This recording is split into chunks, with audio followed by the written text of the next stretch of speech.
नमस्कार friends, welcome back. इस video के अंदर हम कुछ और क्वेश्चन देखेंगे। Let us start.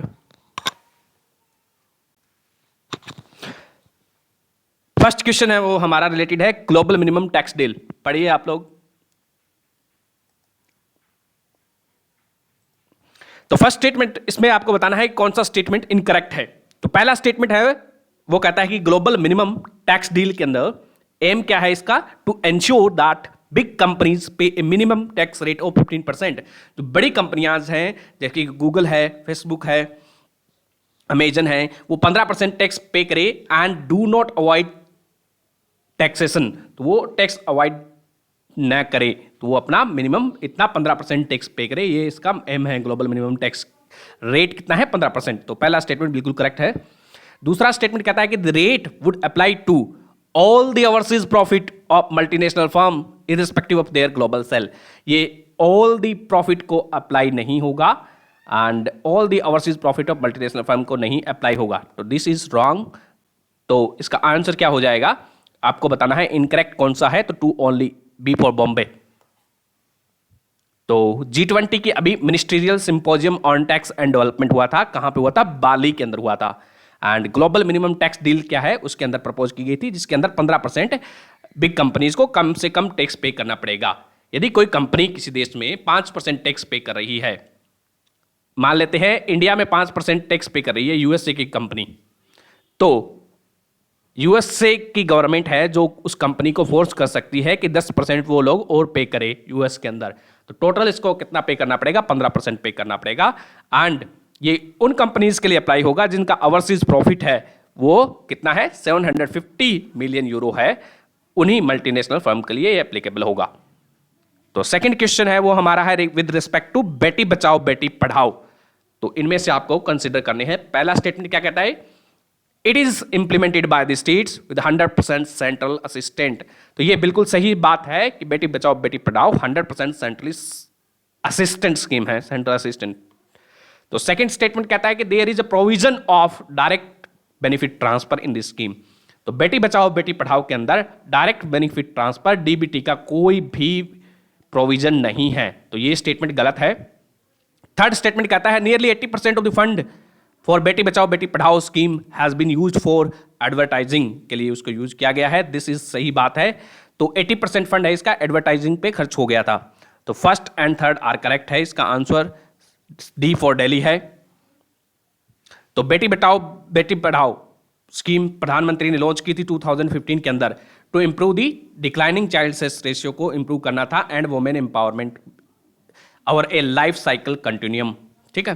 एंड इसके अंदर 3 मिनिस्ट्रीज इन्वॉल्व है, ministry of women and child development, health and family welfare and human resource development ministry, जिसका अभी नाम चेंज किया गया था। Then it is a 100% central and assistant scheme होगी। दैन मेजर ऑब्जेक्टिव क्या क्या है इसका स्कीम का, prevention of gender based sex selective elimination है, उनको प्रिवेंट करना है ताकि जो है चाइल्ड सेक्स रेशियो इंप्रूव हो सके। प्री नेंटल जो सेक्स सिलेक्टिव किया जाता है, सोनोग्राफी की जाती है, उसको प्रिवेंट करना है। सेकंड क्या है, ensure survival and protection of girl child, जिसके कारण क्या है चाइल्ड सेक्स रेशियो इंप्रूव होगा तो उसका सर्वाइवल पे भी ध्यान दिया जाएगा। उसके बाद में उसके एजुकेशन पे ध्यान दिया जाएगा। फिर राइट्स है उनको बचाना है। एंड इसके अंदर 3 मिनिस्ट्री है वो इन्वॉल्व है, हमने देख लिया है कौन कौन सी मिनिस्ट्री हो जाएगी, ministry of health, ministry of women and ministry of human resource education के लिए। ठीक है।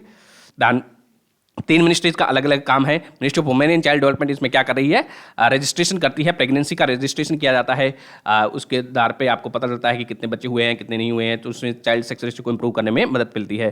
फिर मिनिस्ट्री ऑफ हेल्थ है, उससे ये जो इंप्लीमेंट करती है pre conception and pre natal diagnostic act है, उसको स्ट्रिक्टली इंप्लीमेंट करती है ताकि वो प्री नेंटल सेक्स जो है सोनोग्राफी होती है उनको चेक किया जा सके। दैन इंस्टीट्यूशनल बर्थ है, इंस्टीट्यूशनल बर्थ इससे प्रमोट होगी, इंस्टीट्यूशनल डिलीवरी होगी। Then ministry of human resource है वो एजुकेशन पे काम करेगी, इन्वॉल्वमेंट पे काम करेगी उनके चिल्ड्रन का। तो इस स्कीम के साथ साथ सुकन्या समृद्धि अकाउंट भी स्कीम, सुकन्या समृद्धि स्कीम भी लॉन्च की गई थी, जिसके अंदर गर्ल चाइल्ड के नाम पर एक सुकन्या समृद्धि अकाउंट खोला जा सकता है। जब तक कि जो कोई भी गर्ल चाइल्ड पैदा हुई है वो 10 ईयर की न हो जाए तब तक उसके नाम पर कोई भी अकाउंट ओपन किया जा सकता है।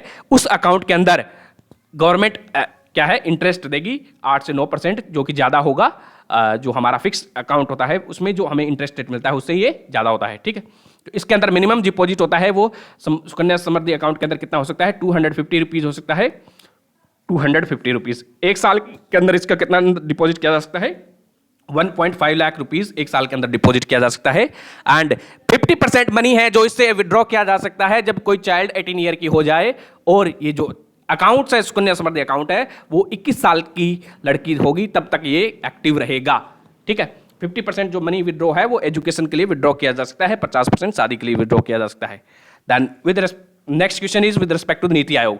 तो पहला स्टेटमेंट कहता है प्रेसिडेंट इज चेयरपर्सन ऑफ नीति आयोग, तो ये बिल्कुल गलत बात है। नीति आयोग का चेयरमैन कौन है, प्राइम मिनिस्टर होते हैं।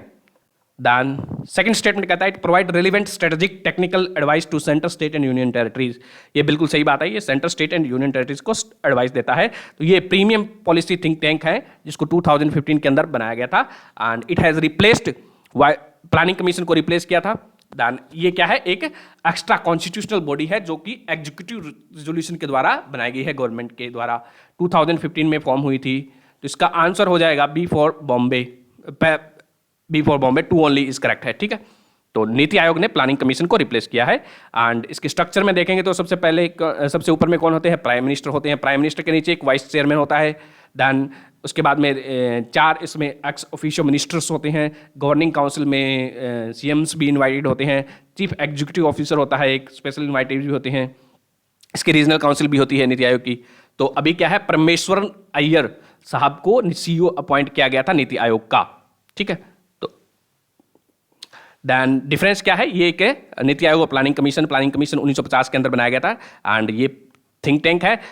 प्लानिंग कमीशन क्या था, एक्स्ट्रा कॉन्स्टिट्यूशनल बॉडी है, दोनों ही एक्स्ट्रा कॉन्स्टिट्यूशनल बॉडी है। एंड तो जो इसके जो मेंबर्स हैं, नीति आयोग के मेंबर हैं, उनको वाइड एक्सपीरियंस होगा एंड प्लानिंग कमीशन के मेंबर्स थे वो लिमिटेड एक्सपीरियंस वाले थे।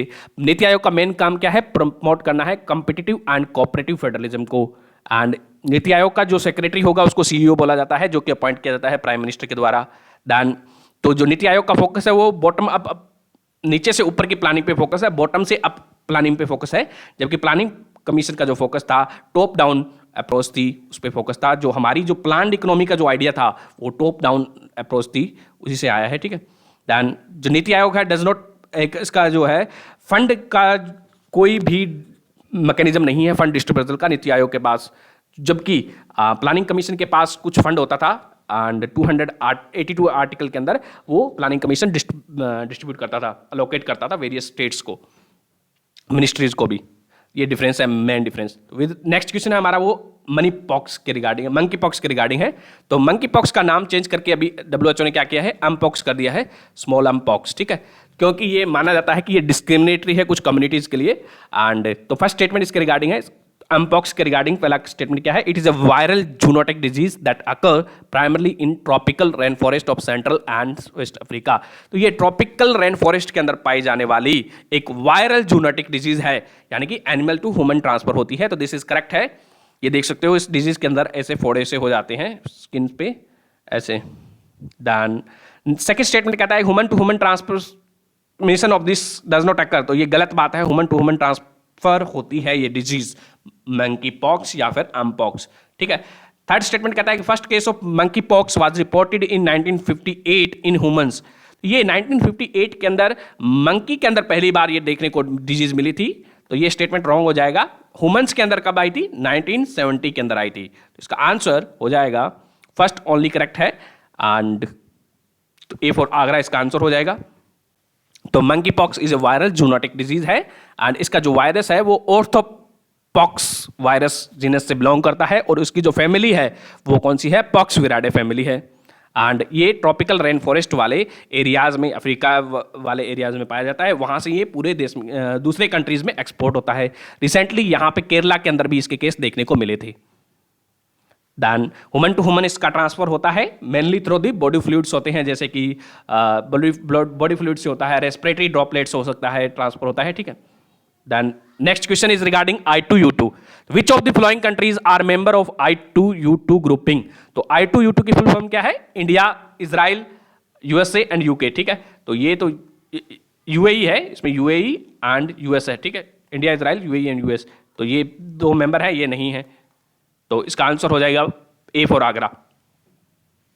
तो I2U2 को क्या बोला जाता है? वेस्ट एशियन क्वाड भी बोला जाता है। India, Israel, UAE and US इसके मेंबर्स हैं, 4 मेंबर हैं, ठीक है। इसको बनने से पहले इसको क्या बोला गया था? International forum for economic cooperation भी बोला गया था। इसका एम क्या है? इसके अंदर जो I2U2 का या वेस्ट एशियन क्वाड का जो मेन एम है वो वेस्ट एशियन कंट्रीज के अंदर म्यूचुअल इंटरेस्ट को बढ़ावा देना है, इकोनॉमिक पार्टनरशिप को मजबूत करना है, ट्रेड को बढ़ाना है। तो 6 एरियाज ऑफ कोऑपरेशन है इनके: water, energy, transportation, space, health and food security. इनमें क्या है, वो लोग एक दूसरे से मिलकर काम करेंगे। इसका वर्चुअल समिट हुआ था, वो पहली बार हुआ था जिसमें इंडिया ने पार्टिसिपेट किया था, ठीक है। अक्टूबर 2021 के अंदर ये ग्रुप कॉन्सेप्चुअलाइज किया गया था, 2021 के अंदर, ठीक है। देन I2U2 है वो अब्राहम अकॉर्ड साइन किया गया था, किसके बीच में? इजराइल और सऊदी अरेबिया एंड यूएई के बीच में साइन किया गया था। उसको बाद में इसको फॉलो अप किया गया है I2U2 एंड जो मुस्लिम नेशंस है और इजराइल के बीच में नॉर्मलाइजेशन के बारे में बात कर रही है, रिलेशनशिप को उसी के रिगार्डिंग इस स्टेप को लिया गया है। The next question is regarding which of consider the following statement casual workers. तो casual worker are engaged in non farm enterprise. तो कैजुअल वर्कर्स हैं वो जो नॉन फार्म एंटरप्राइज होती हैं, यानी कि कृषि को छोड़ के जो एंटरप्राइज है उनमें इंगेज्ड होते हैं। And they receive the wages according to term of daily work contract, यानी कि उनको जिसमें डेली वेजेस मिलते हैं उनको, तो दिस इज करेक्ट है, नॉन फार्म सेक्टर में होते हैं इसके अंदर। एंड जो वेज एम्प्लॉय रेगुलर वर्कर है वो कैजुअल वर्कर के अंदर नहीं आते हैं, ठीक है। सेकंड स्टेटमेंट कहता है contractual workers are the person who are hired, supervise and remunerated by a contractor. तो कॉन्ट्रैक्चुअल वर्कर क्या होते हैं? वो एक कॉन्ट्रैक्टर के पास काम करते हैं। कॉन्ट्रैक्चुअल वर्कर हैं बहुत सारे, वो एक कॉन्ट्रैक्टर ए के पास काम करते हैं। ए बंदा है वो गवर्नमेंट या कंपनी से कॉन्ट्रैक्ट लेता है एंड इन लोगों को वो पैसे देता है, वर्कर्स को, कॉन्ट्रैक्टर वर्कर को ए पैसे देता है, ठीक है। तो सेकेंड स्टेटमेंट भी करेक्ट है, तो इसका आंसर सी फॉर कलकत्ता हो जाएगा।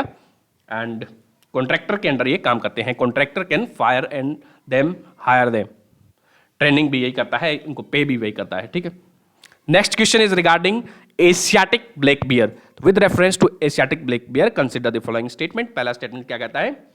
Asiatic black bear is herbivorous in nature. तो ये स्टेटमेंट गलत है। एशियाटिक ब्लैक बियर है जो कि आप फिगर में देख सकते हो, ये कुत्ते के जैसे दिखाई देता है, इसलिए उसको डॉग बियर भी बोलते हैं, ठीक है। देन ये ओमनीवोरस होता है, ओमनीवोरस, ठीक है। ये ओमनीवोरस होता है, मेमल्स को भी खाता है, छोटे छोटे मेमल्स है, कीड़े भी खाता है, इंसेक्ट्स को। तो Asiatic black bear is omnivorous in nature. तो first statement is wrong. Second statement आप कहता है कि they are spread across Asia from the Himalayas to Russia. तो हिमालयाज टू रशिया के फार ईस्ट में पाए जाते हैं, तो दिस इज करेक्ट है ये। थर्ड स्टेटमेंट कहता है कि they have been categorised endangered in the IUCN red list. तो ये जो स्पीसीज है वो वुलनरेबल है, वुलनरेबल है, ठीक है, ठीक है। तो IUCN रेड लिस्ट के अंदर दे आर वुलनरेबल है, एंडेंजर्ड नहीं है, तो ये भी गलत हो जाएगा। तो इसका आंसर हो जाएगा two only, b for Bombay is correct है। तो दे ओमनिवोरस होते हैं and eating the insect and fruits को खाते हैं। डिस्ट्रीब्यूशन देखोगे तो इनको हम आगे देखें, डिस्ट्रीब्यूशन दे आर वुलनरेबल है अंडर एंड साइट्स के अपेंडिक्स 1 में आते हैं वाइल्ड लाइफ शेड्यूल के दौरान। तो इसका डिस्ट्रीब्यूशन देखो तो पाकिस्तान, सेंट्रल एशिया देखो यहाँ से शुरू होता है, ईरान के सेम, पाकिस्तान से अफगानिस्तान, देन इंडिया, चाइना। ये जो ग्रीन में दिखाया हुआ है फार ईस्ट रशिया में है, जापान में भी पाया जाता है, हॉन्शोर आइलैंड पे इनका जो डिस्ट्रीब्यूशन है एशियाटिक ब्लैक बियर में। तो इनका 25 साल का लाइफ टाइम होता है, लगभग 25 साल का लाइफ टाइम होता है। एंड इनको हिमालयन ब्लैक बियर भी बोलते हैं, हिमालयन ब्लैक बियर, और डॉग बियर भी बोलते हैं इनको, डॉग बियर, ठीक है, कुत्ते वाला बियर, कुत्ते जैसे दिखाई देता है, हमने देखा है। इनको मून बियर भी बोलते हैं, एशियाटिक ब्लैक बियर को मून बियर भी बोलते हैं, डॉग बियर भी, ठीक है। देन इसकी एक स्पीसीज है बलूचिस्तान वाली है, वो क्या है? बलूचिस्तान ब्लैक बियर है, वो क्रिटिकली एंडेंजर्ड है, बाकी के सारे क्या है? वुलनरेबल है, ठीक है। बलूचिस्तान वाला है क्रिटिकली एंडेंजर्ड है, इनका नंबर धीरे धीरे डिक्लाइन हो रहा है। तो नेक्स्ट क्वेश्चन है वो नेशनल इंस्टीट्यूशन रैंकिंग फ्रेमवर्क के रिगार्डिंग है, इसमें आपको बताना है कौन सा स्टेटमेंट करेक्ट है।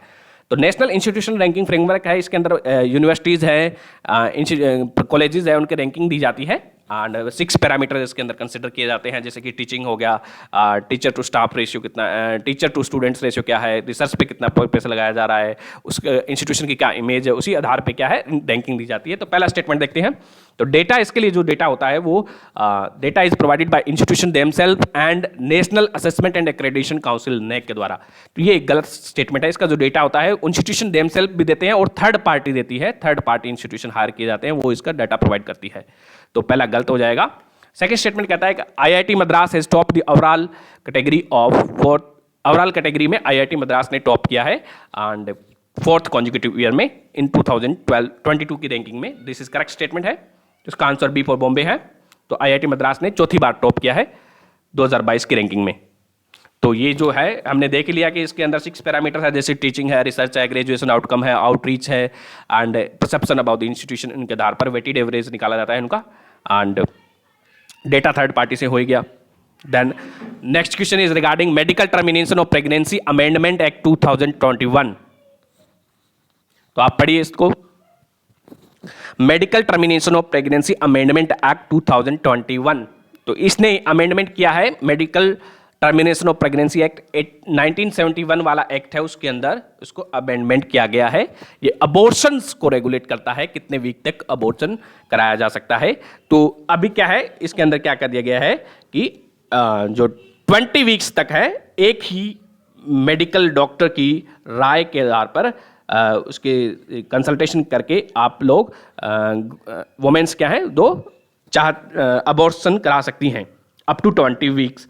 20 to 24 वीक्स वाला जो ड्यूरेशन है उसके अंदर 2 मेडिकल डॉक्टर्स की राय लेनी जरूरी है उसमें। एंड 24 वीक्स के बाद वाला है उसके लिए एक बोर्ड बनाया जाएगा जिसमें बहुत सारे जैसे कि गेस्ट्रोलॉजिस्ट होता है, पेडियाट्रिशियन होता है, उनको मिला के एक बोर्ड बनाया जाएगा। वो डिसाइड करेगा कि ये अबॉर्ट कराना है या नहीं। ठीक है, यदि मदर की कंडीशन क्रिटिकल है तब उसमें किसी भी स्टेज पे एक डॉक्टर की राय से ये अबॉर्शन कराया जा सकता है। तो पहला स्टेटमेंट कहता है decreases the gestation period of women seeking abortion up from 24 weeks to 20 weeks. तो ये बोल रहा है कि डिक्रीज किया है, इसने इंक्रीज किया है जेस्टेशन पीरियड है जहां पे वुमेन्स है, गर्ल्स हैं, वो अबॉर्शन करा सकती है। 20 to 24 वीक कर दिया गया है। तो पहला स्टेटमेंट गलत हो जाएगा। ठीक है, सेकंड स्टेटमेंट कहता है it allow the unmarried women to terminate a pregnancy in case of failure of contraceptive. तो फेलियर ऑफ कॉन्ट्रासेप्टिव एक ग्राउंड दिया गया है जिसके आधार पर ये अबॉर्शन किया जा सकता है। तो दिस इज करेक्ट स्टेटमेंट है एंड तो second b only is correct है, बी फॉर बॉम्बे, 69 का बी फॉर बॉम्बे। ठीक है, तो इसके बारे में हम देखते हैं। ठीक है, ये हमने देख लिया है कि अप टू 12 वीक के अंदर मेडिकल टर्मिनेशन जो 1971 के एक्ट के अंदर 1 डॉक्टर की एडवाइस जरूरी थी 12 वीक्स तक। देन 12 से 20 वीक के दो डॉक्टर की एडवाइस जरूरी थी। देन इसके अंदर क्या कर दिया गया है, 12 से 20 वीक तक अप टू 20 वीक्स के लिए 1 डॉक्टर की एडवाइस जरूरी है अप टू 20 वीक्स। ठीक है, एंड जो नए अमेंडमेंट एक्ट के अंदर देन 20 से 24 वीक वाले के लिए 2 डॉक्टर्स की एडवाइस जरूरी कर दी गई है। एंड मोर देन 24 वीक के बाद में अबॉर्शन कराना है गेस्टेशन पीरियड के द्वारा बाद में, तो मेडिकल बोर्ड की डिसाइड करेगा। इन मोर देन 24 वीक्स वाला है वो तभी कराया जा सकता है जब सब्सटेंशियल फ्यूटल एनोमली हो। ठीक है, एबनॉर्मलिटी हो या तो उस केस के अंदर इसको कराया जा सकता है। एंड मेडिकल बोर्ड है वो डिटरमाइन करेगा कि अबॉर्शन को, प्रेगनेंसी को टर्मिनेट करना है या नहीं, प्रेगनेंसी को टर्मिनेट करना है या नहीं। दान इसके अंदर गायकोनोलॉजिस्ट होगा, देन पेडियाट्रिशियन होगा, रेडियोलॉजिस्ट होगा, सोनोलॉजिस्ट होगा, अदर मेंबर्स जो स्टेट गवर्नमेंट डिसाइड करेगी। एंड इसके अंदर जो डेटा है वो प्राइवेसी एंड पनिशमेंट का भी क्लोज डाला गया है। यदि कोई भी मेडिकल पटिशनर है जो पेशेंट का कोई डेटा शेयर करता है थर्ड पार्टी के साथ, तो उसको क्या है 1 साल के लिए जेल में डाला जा सकता है या फिर उस पर फाइन लगाया जा सकता है। तो ये हमारा इसके रिगार्डिंग था। ठीक है, नेक्स्ट क्वेश्चन है वो हमारा है वो एससीओ के रिगार्डिंग है, संघाई कोऑपरेशन ऑर्गेनाइजेशन। इसके बारे में आपको बताना है कि which of the following statement are not correct, इनमें से कौन सा करेक्ट नहीं है। तो पहला स्टेटमेंट कहता है कि secretariat of SCO is in Tashkent. तो एससीओ का सेक्रेटरिएट कहाँ पे है, वो बीजिंग के अंदर है, बीजिंग चाइना के अंदर बीजिंग में है। ठीक है, तो ताशकंद के अंदर क्या है, रेट्स का सेक्रेटरिएट है, rates regional anti terrorist structure है। एससीओ का जो पार्ट है उसका जो सेक्रेटरिएट है वो ताशकंद के अंदर लोकेटेड है। अभी पहली बार सेकंड स्टेटमेंट कहता है कि Varanasi will be the first cultural and tourism capital of SCO. तो वाराणसी को पहली बार इसको कल्चरल एंड टूरिज्म कैपिटल बनाया गया है एससीओ की। And cultural and tourism capital of SCO को पहली बार में ही वाराणसी बनाया गया है, ठीक है। तो फर्स्ट इसकी जो कल्चरल कैपिटल होगी वो वाराणसी होगी। This is second statement correct है।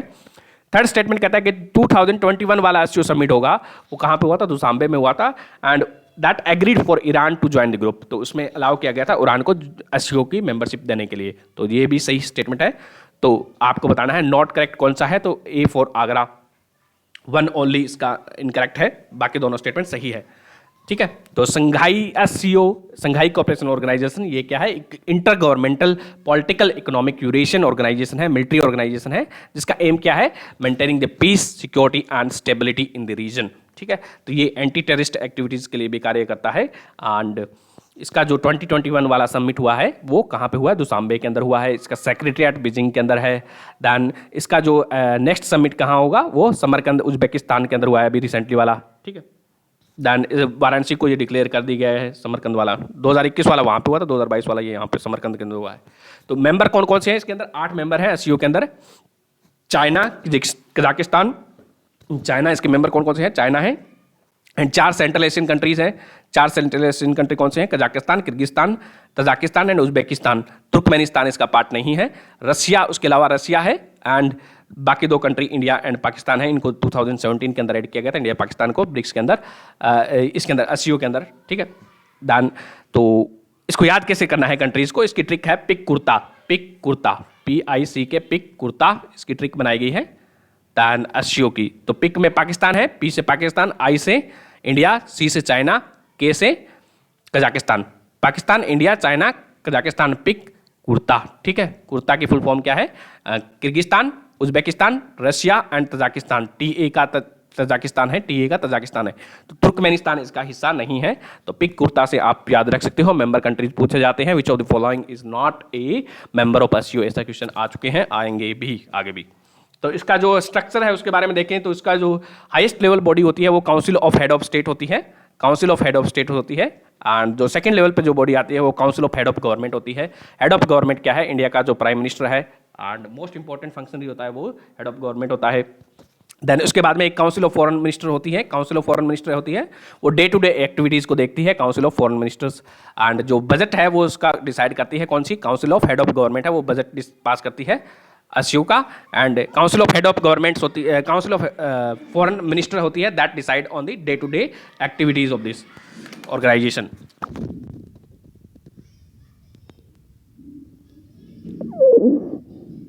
एक मिनट,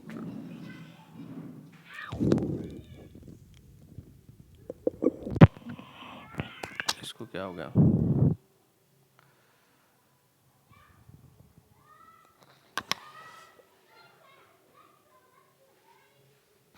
तो head of state of council में हम बात करें तो सुप्रीम एससीओ बॉडी कौन सी है, हेड ऑफ स्टेट्स काउंसिल है। देन हेड ऑफ गवर्नमेंट है, वो बजट पास करती है एससीओ का।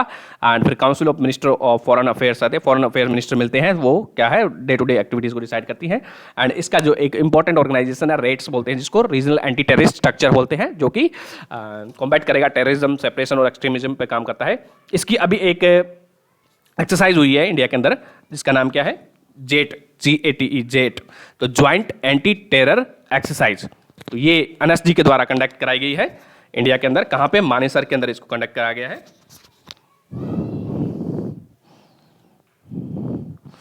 मानेसर हरियाणा में पड़ता है, वहां पे इसको कंडक्ट कराया गया। ये एक एंटी टेरर एक्सरसाइज है जहां पे ये कोऑर्डिनेशन करेगी, वेरियस फोर्सेज है, सिक्योरिटी मेंबर फोर्सेज के बीच में कोऑर्डिनेशन को बढ़ावा देना है, एक्सपर्टाइज को शेयर करना है, बेस्ट प्रैक्टिस शेयर करना है, इससे रिलेटेड।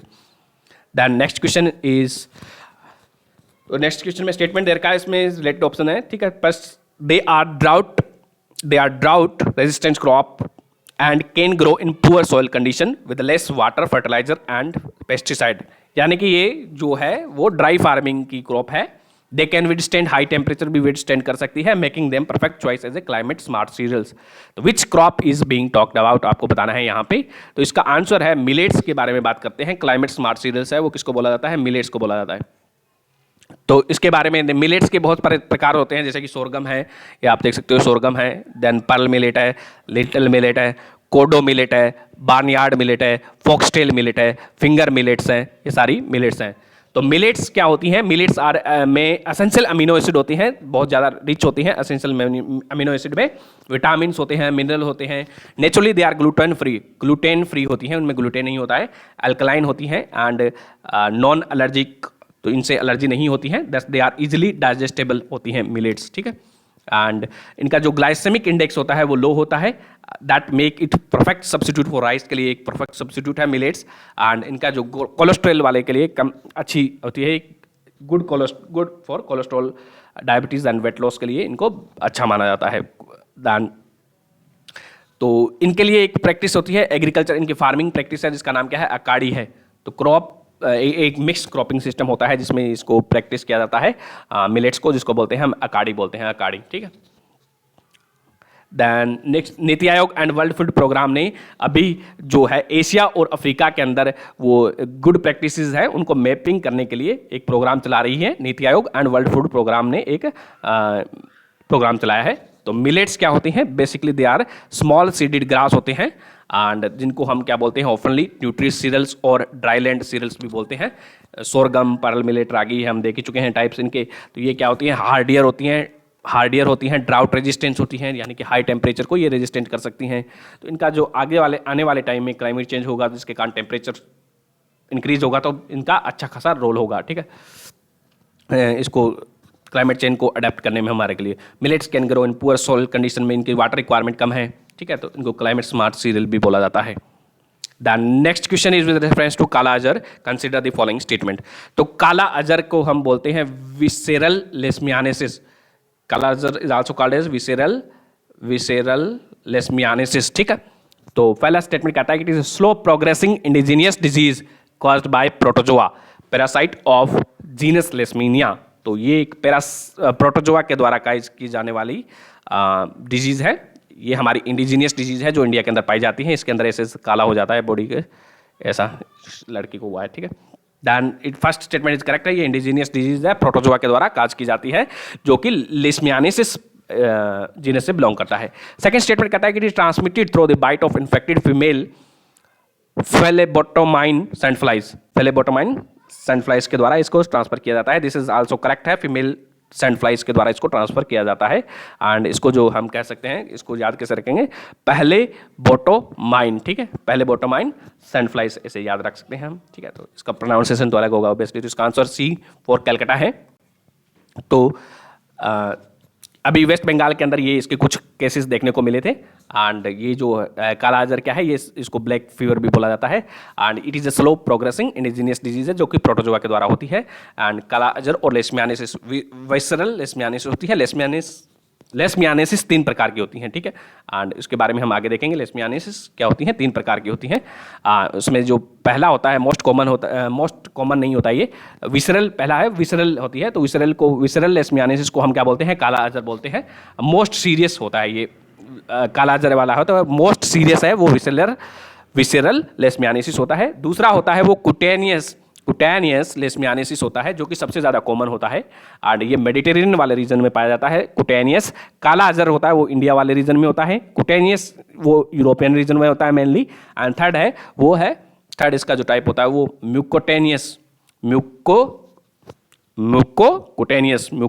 होता है।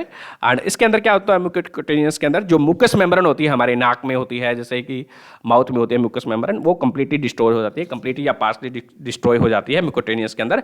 कुटेनियसिस is the most common form होती है। एंड जो है विसरल लेशमियानेसिस इस काला अजर बोला जाता है, ठीक है।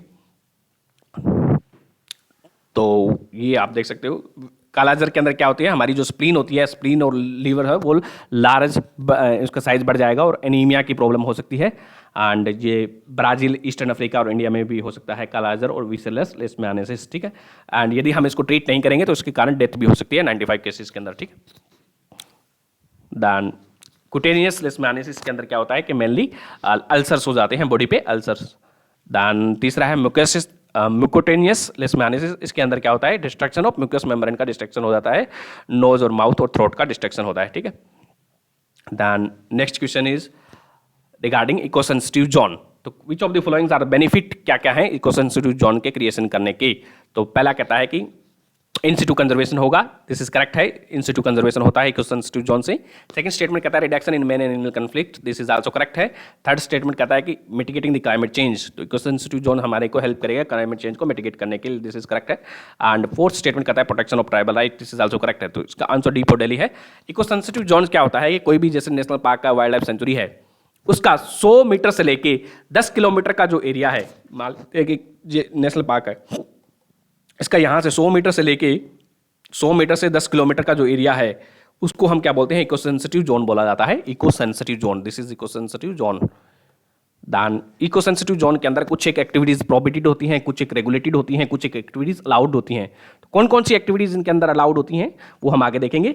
तो ये एक्चुअली क्या है, इसके अंदर जो नेशनल पार्क या वाइल्ड लाइफ सेंचुरी है उस पर जो भी डिफोरेस्टेशन एक्टिविटीज है उनको रेगुलेट किया जाता है ताकि नेशनल पार्क के अंदर डिफोरेस्टेशन नहीं हो, एंड जिसके कारण क्या है ये बफर जोन का काम कर रहा है, किसके लिए, नेशनल पार्क या वाइल्ड लाइफ सेंचुरी के लिए एक बफर जोन का काम कर रहा है, जो इसके कारण क्या है, जो हमारी जो प्रिस्टीन इकोलॉजी है उसको हमारे को कंजर्व करने में हेल्प करता है। तो ये इन सिटू कंजर्वेशन का एक टाइप है एंड क्लाइमेट चेंज का इफेक्ट को भी रेगुलेट करेगा, ठीक है। तो इसको डिक्लेयर किया जाता है इन्वायरमेंट प्रोटेक्शन एक्ट 1986 के अंदर इसको डिक्लेयर किया जाता है। एंड पहली बार ये आइडिया आया था national wildlife action plan के अंदर दिया गया था। And national wildlife action plan है जो नया वाला है वो हमारा कब से कब तक है, 2017 से 2031 तक चला रहा है national wildlife action plan. And इसका जो एम है to minimise the negative impact of activities on fragile ecosystem, ठीक है। दैन इसके अंदर एक्टिविटीज इको सेंसिटिव जोन के अंदर कौन सी एक्टिविटीज प्रोहिबिटेड होती हैं, इसके अंदर जो कमर्शियल माइनिंग है, माइनिंग प्रोहिबिटेड होती है, सा मिल्स प्रोहिबिटेड होती है, दैन इंडस्ट्रीज जो पॉल्यूशन करती हैं जैसे कि एयर वाटर पॉल्यूशन है, major hydroelectric power project है, मेजर वाले हैं वो इसमें अलाउड नहीं होते हैं, then commercial use of wood allowed नहीं है, दैन हॉट एयर बलून्स वाले हैं और the national park tourism activities allowed नहीं है, ठीक है। और डिस्चार्ज ऑफ एफिलिएंट और एनी सॉलिड वेस्ट और प्रोडक्शन ऑफ हजार्डस वेस्ट ये भी अलाउड नहीं है। कौन सी एक्टिविटीज इसके लिए रेगुलेट की गई है, ऐसी एक्टिविटीज जिनका जो रिलेटिवली कम इन्वायरमेंटल इम्पैक्ट हो उनको रेगुलेट किया जाता है, जैसे कि फेलिंग ऑफ ट्रीज है, ट्री काटना है, एंड टूरिज्म को थोड़ा बहुत प्रमोट कर सकते हैं, इको टूरिज्म के कंसेप्ट को, जैसे कि होटल्स, थोड़ा होटल है, basic amenities like toilet can be provided, then commercial use of natural water का यूज कर सकते हैं, रेगुलेट किया गया है इसमें, एंड इलेक्ट्रिक केबल है वहाँ पे इलेक्ट्रिसिटी बिछा सकते हैं, then drastic change in agriculture system को भी रेगुलेट किया गया है, adoption of heavy technology, pesticide, widening of roads, इसको सबको रेगुलेट किया गया है, ये आपको पता होना चाहिए, यहाँ से क्वेश्चन बनता है टेस्ट सीरीज के अंदर मेनली। दैन परमिटेड एक्टिविटीज क्या होती है, ऑनगोइंग एग्रीकल्चर और हॉर्टिकल्चर प्रैक्टिसेस, उनको जैसे कि जो है सस्टेनेबल प्रैक्टिसेस हैं, ऑर्गेनिक फार्मिंग है, उनको अलाउड किया गया है, एंड रेन वाटर हार्वेस्टिंग है, ऑर्गेनिक फार्मिंग है, रिन्यूएबल एनर्जी सोर्सेज है, अडॉप्शन ऑफ ग्रीन टेक्नोलॉजी है, ये सारी चीज़ें हैं वो इको सेंसिटिव जोन में अलाउड की गई हैं। प्रोहिबिटेड कौन सी है, माइनिंग है, जैसे कि माइनिंग है, सामिल है, इंडस्ट्रीज हैं जो कि बहुत ज़्यादा पोल्यूशन कर रही हैं जिसके कारण बहुत ज़्यादा इकोसिस्टम थ्रेट हो सकता है, उनको प्रोहिबिटेड किया गया है। फिर कुछ एक्टिविटीज जिसका कम इम्पैक्ट होगा उनको रेगुलेट किया गया है, एंड जिनका कम इम्पैक्ट ही नहीं होगा उनको हम क्या कर रहे हैं, परमिट कर रहे हैं। तो ये हमने देख लिया है, ठीक है। तो नेक्स्ट ये सुप्रीम कोर्ट ने अभी क्या कहा, जो सुप्रीम कोर्ट ने कहा है कि मैंडेटरी कर दिया गया है, नेशनल पार्क है, वाइल्ड लाइफ सेंचुरी है, उनके 1 किलोमीटर एरिया को इको सेंसिटिव जोन डिक्लेयर करना मैंडेटरी कर दिया गया है। पहले ये स्टेट गवर्नमेंट के डिस्क्रिप्शन पे था कि वो उनको डिक्लेयर करे या नहीं, अभी सुप्रीम कोर्ट ने उसको मैंडेटरी कर दिया गया है, ठीक है। दैन इको सेंसिटिव जोन है वो शॉक ऑब्जर्वर की तरह काम करते हैं फ्रेजाइल इकोसिस्टम के लिए, ठीक है। तो they are also acting as a transition zone from area of higher protection to those require less protection, यानी कि नेशनल पार्क है जिसको हायर प्रोटेक्शन चाहिए होगा, to the areas open forest है जिसके अंदर लेस प्रोटेक्शन चाहिए होगा, उनके लिए ट्रांजिशन जोन का भी काम कर रहे हैं, ठीक है। Next question is regarding internet and mobile association of India. तो इसके रिगार्डिंग पहला स्टेटमेंट कहता है कि it is A not for profit industry body representing the interest of online and mobile valued service industry. तो ये एक not for profit industrial body है जो कि रिप्रेजेंट करती है मोबाइल इंडस्ट्री को रिप्रेजेंट करती है और ऑनलाइन इंडस्ट्री को रिप्रेजेंट करती है। ये सही बात है, इसको 2004 के अंदर बनाया गया था, नॉट फॉर प्रॉफिट ऑर्गेनाइजेशन है जिसको रजिस्टर किया गया है सोसाइटीज रजिस्ट्रेशन एक्ट 1860 के अंदर इसको रजिस्टर किया गया है। दोनों स्टेटमेंट करेक्ट है, इसका आंसर सी फॉर कलकत्ता है। ये थोड़ी सी इन्फॉर्मेशन थी जो ध्यान रखनी है, ठीक है, ज़्यादा काम की नहीं है वैसे तो। Next question is which of the following institution और meeting recently called on global government to adopt a fire ready formula to combat wild fire, तो ये फायर रेडी फार्मूला है जो वाइल्ड फायर हो जाती है, जंगल में जो आग लग जाती है, यानी कि जिनको दावानल भी बोलते हैं, ठीक है, उनको कॉम्बैक्ट करने के लिए क्या है, फायर रेडी फार्मूला दिया गया है। किसके द्वारा दिया गया है? ये यूनाइटेड नेशन एनवायरनमेंट प्रोग्राम के द्वारा दिया गया है, यूएनईपी के द्वारा। देन यूएनईपी के बारे में हम और देखेंगे। इस फॉर्मूले के अंदर बेसिकली क्या है कि 66 जो परसेंट फंड है, 66% फंड है जो यानी कि वाइल्ड फायर लगने से पहले की जो एक्टिविटीज़ हैं, जैसे कि प्रिवेंशन है, प्लानिंग है, प्रिपेयरनेस है, उन पे खर्च किया जाएगा 66%, यानी कि 2/3 ऑफ द फंड। एंड 1/3 है जो फंड है, 34% फंड है, वो रिस्पॉन्स पे खर्च किया जाएगा। जैसे कि कोई वाइल्ड फायर लग गई तो उसको कैसे बुझाना है, उस एक्टिविटीज़ पे खर्च करा जाएगा, ठीक है। यूएनईपी ने ये प्रोग्राम दिया, ठीक है। यूएनईपी के बहुत सारे प्रोग्राम्स हैं, जैसे कि क्लाइमेट एक्शन नोट निकालते हैं, क्लाइमेट एडेप्ट पे फोकस किया गया है, क्लाइमेट फाइनेंस पे, मिटिगेशन पे, REDD++ पे, अर्बन शिफ्ट प्रोग्राम, ये यूएनईपी के सारे प्रोग्राम हैं, ठीक है। तो यूएनईपी क्या है? यूएनईपी एक इंटर गवर्नमेंटल ऑर्गेनाइजेशन है जिसको एस्टेब्लिश किया गया था जून 1972 के बाद में इसको एस्टेब्लिश किया गया है। जून 1972 में क्या हुआ था कि एक स्टॉकहोम कॉन्फ्रेंस हुई थी, जिसको हम बोलते हैं United nation conference on human and environment. United nation conference on human environment पे, जिसको स्टॉकहोम कॉन्फ्रेंस बोला गया है, उसका एक आउटकम माना जाता है यूएनईपी को। एंड इसका जो काम क्या है, ऑब्जेक्टिव क्या है, it's set the global environmental agenda को सेट करती है एंड कोहेरेंट पॉलिसीज बनाती है। इन्वायरमेंटल का जो सस्टेनेबल डेवलपमेंट गोल है, उनका इन्वायरमेंट एसडीजीज के जो इन्वायरमेंटल डायमेंशन है उनको इम्प्लीमेंट करने के लिए एक कोहेरेंट इम्प्लीमेंटेशन को प्रमोट करती है ये। इसका हेडक्वार्टर यूएनईपी का कहाँ पे है? नैरोबी, केनिया के अंदर इसका हेडक्वार्टर है। 193 कंट्रीज इसके मेंबर है, इंडिया भी एक मेंबर है। देन इसका जो चेयर कौन करता है? इसका एक एग्जीक्यूटिव डायरेक्टर होता है, वो इसको चेयर करता है, ठीक है। एंड 95% फंड है उसका वॉलेंट्री होता है यूएनईपी का। एंड जो यूएनईपी है वो प्रोवाइड करती है सेक्रेटरिएट या एडमिनिस्ट्रेशन प्रोवाइड करती है। ये जो है नीचे दिए गए हैं कन्वेंशंस हैं, उनको कौन कौन से कन्वेंशन या उनको सेक्रेटरिएट प्रोवाइड करती है। साइट्स को देती है, साइट्स 1973 साइट्स की फुल फॉर्म क्या है? Convention on international trade in endangered species of wild फोना एंड फ्लोरा, साइट्स कन्वेंशन, या फिर इसको हम बोलते हैं वाशिंगटन कन्वेंशन 1973, उसको भी सेक्रेटरिएट देती है। देन सीएमएस और बॉन कन्वेंशन का सेक्रेटरिएट कहाँ पे है? यहीं पे है, ठीक है। सीएमएस और बॉन कन्वेंशन 1979 के अंदर आया था। ये किससे रिलेटेड है? Conservation of migratory species and wild animal. Then Vienna convention है, वो किससे रिलेटेड है? Montreal Vienna convention ozone layer के प्रोटेक्शन से रिलेटेड है, 1985 के अंदर आया था। मॉन्ट्रियल प्रोटोकॉल भी इस ओजोन लेयर से रिलेटेड है, ठीक है। देन बेजल कन्वेंशन है, बेजल कन्वेंशन किससे रिलेटेड है? Transboundary movement of hazardous waste and their disposal, ये 1989 के अंदर आया था। देन पांचवा है, कौन सा है? सीबीडी है, सीबीडी का भी सेक्रेटरिएट ये प्रोवाइड करती है यूएनईपी। देन रोटरडेम कन्वेंशन के लिए भी जो है ये प्रोवाइड करती है। रोटरडेम कन्वेंशन के अंदर क्या होता है कि यदि किसी वन कंट्री, इंडिया से यदि पाकिस्तान में या फिर इंडिया से चाइना में यदि हमें कोई हजार्डियस केमिकल और पेस्टिसाइड भेजना है तो हमें चाइना का प्रायर इन्फॉर्म कंसेंट लेना पड़ेगा, चाइना का PIC, ठीक है, उसको प्रायर इन्फॉर्म कंसेंट कहते हैं, ठीक है। देन नेक्स्ट है वो मिनीमाता कन्वेंशन के लिए भी प्रोवाइड करती है। मिनीमाता कन्वेंशन किससे रिलेटेड है? मरकरी में है, ये 2013 के अंदर आया था। देन स्टॉकहोम कॉन्फ्रेंस है, वो POP से रिलेटेड है, परसिस्टेंट ऑर्गेनिक पॉल्यूटेंट, और इनको डर्टी रेजन भी बोला जाता है। एंड स्टॉकहोम कन्वेंशन इससे रिलेटेड है। दैन इसके कुछ एक इंपॉर्टेंट रिपोर्ट्स हैं, जैसे कि ग्लोबल इन्वायरमेंट आउटलुक रिपोर्ट है, अडेप्टेशन गैप रिपोर्ट है, एंड यूएनईपी की इमिजन गैप रिपोर्ट भी आती है। Then cooling emission of policing synthesis report है, ये सारी इसके द्वारा रिपोर्ट पब्लिश की जाती हैं। एंड इसका एक और इनिशिएटिव है, anticipate, absorb and रीसेप, A2R initiative है। A2R किसका है? यूएनईपी का इनिशिएटिव है। एंटिसिपेट करना है, यानी कि क्लाइमेट चेंज को एंटिसिपेट करना है, फिर उसको ऑब्जर्व करना है, क्या क्या इसका जो नेगेटिव आउटकम होगी, नेगेटिव एक्सटर्नलिटीज़ को ऑब्जर्व करना है, फिर हमारे को रीसेप करना है, यानी कि थ्रू अडेप्टेशन एंड मिटिगेशन के द्वारा जो हमें क्लाइमेट रेजिलिएंट सोसाइटी बनानी है, कंट्रीज बनानी है, उसी से रिलेटेड है ये। एंड उसके द्वारा अडोप्टेशन करना है, फिर डिजास्टर रिस्क रिडक्शन पे भी फोकस है, इसका सस्टेनेबल डेवलपमेंट को प्रमोट करना है। तो ये था हमारा लेक्चर, धन्यवाद।